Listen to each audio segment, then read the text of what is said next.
J'ai beau lire et relire la partition, je n'arrive pas à écrire le livret que me réclame ce diable de Jules Massenet.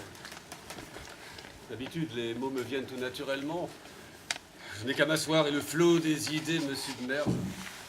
Mais là, rien.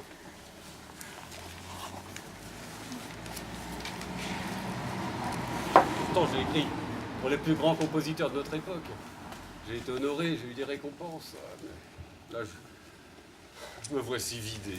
Oui, vidé. Et pourtant, la musique de Massenet est un chef-d'œuvre, une fois de plus.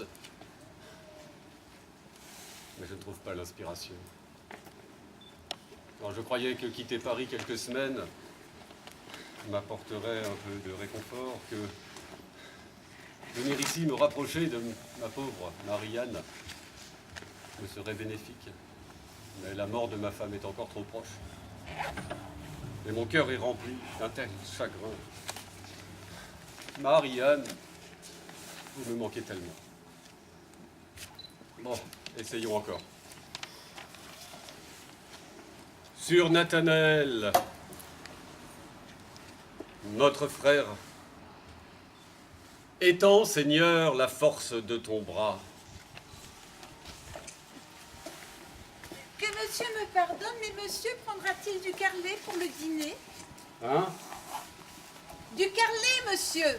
C'est comme de la sole, mais en moins bon. Alors pourquoi ne pas faire de la sole? Oh, bah parce que la sole, c'est plus cher, monsieur. Ah. Nous allons donc nous contenter du carlet. Oh, et puis non, je n'ai vraiment pas faim, Ernestine. Vous pouvez disposer. Demeure auprès de moi. Il faut que je confesse le trouble de mon âme à ton âme sereine. Mais monsieur, sait-il ce qu'il veut? Je retourne à la cuisine ou je reste avec monsieur? Hein? Oh, monsieur est sourd comme un pot. Je dispose ou je ne dispose pas? Nathanaël, la fatigue t'accable. La poussière couvre ton front. Moi, c'est Ernestine, monsieur. La poussière recouvre mon front. Oh, bah, ça doit être quand j'ai fait le haut du buffet. Repose-toi, reprends ta place. Mange, bois, Nathanaël. Mange, bois. Oh, bah moi, le carlet, je préfère la sauce. Mais néanmoins, si monsieur veut bien me laisser le petit fond de vin qui est dans la bouteille, bah, je me contenterai du carlet. Hein. Oh zut, je ne vois vraiment pas ce que je dois faire dire à cette fichue Thaïs. Ah, vous êtes encore là, Ernestine. Bah, restez donc un peu avec moi, là. Nous ne prenons jamais le temps de discuter. Forcément, monsieur n'entend rien. Je ne parlerai avec monsieur que si monsieur a un cornet à l'oreille. Ah.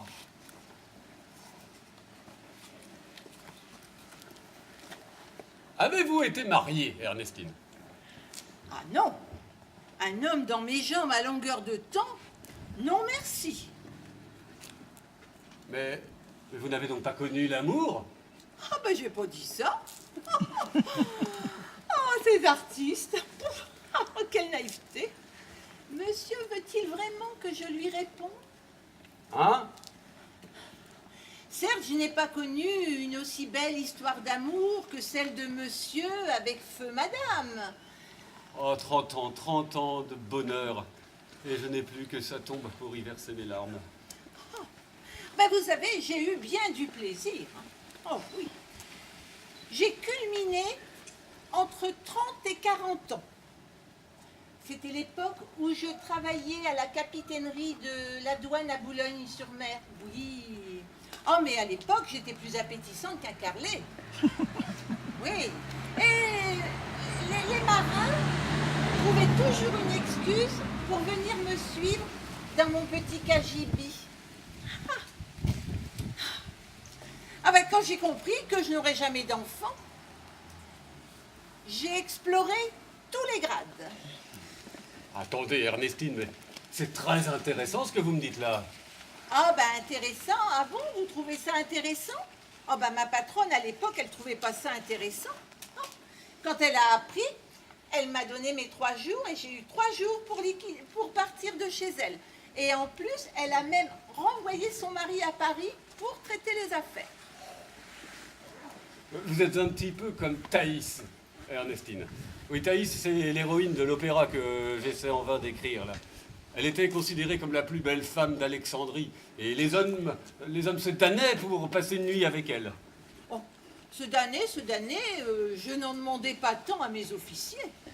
Et vous n'avez jamais eu de problème avec l'Église? Oh ben, il faut bien imaginer que oui. Oh, bah oui. Un jour, l'aumônier de la capitainerie est venu me trouver. Il était furieux. Tout ça parce que son jeune séminariste me suivait de trop près. Ce fou de Dieu m'a sermonné, mais comme si j'étais une traînée. Et que vous a-t-il dit? Ah, je m'en souviens. Ah, mon rêve, mon Dieu, fais-moi fort comme de mes bras, et fais-moi aussi fort que l'archange pour combattre le charme du démon. Mais c'est très bon, ça. Est-ce que vous vous souvenez d'autre chose? Oh ben, il m'a suivi comme ça pendant une quinzaine de jours. Il voulait que je devienne plus pieuse. Oh ben non, moi.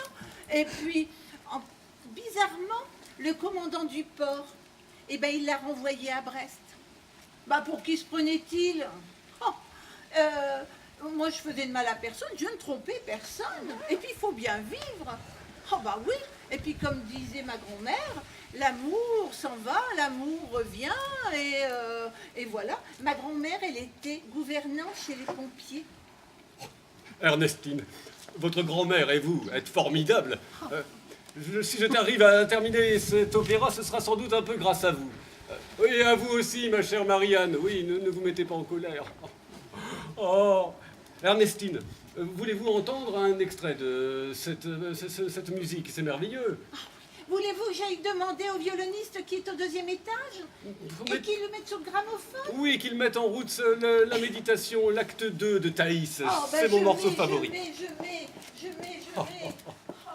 Vous voyez, Marianne, vous qui n'avez jamais voulu de gouvernante dans cette maison, eh bien, vous aviez tort, parce que elle m'est d'une bien grande utilité.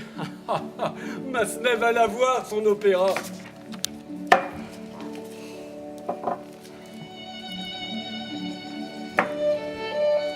Vous qui n'avez jamais connu le bonheur, Ernestine, vous allez enfin le connaître. Et ce soir, nous mangerons peut-être du carlet, mais avec du champagne. Si ça vous intéresse, je pourrais après vous raconter mes 6 mois chez le vicomte d'Audingan. Oh mais oui, cela peut m'être utile car Georges Bizet lui aussi me réclame un livret. Champagne.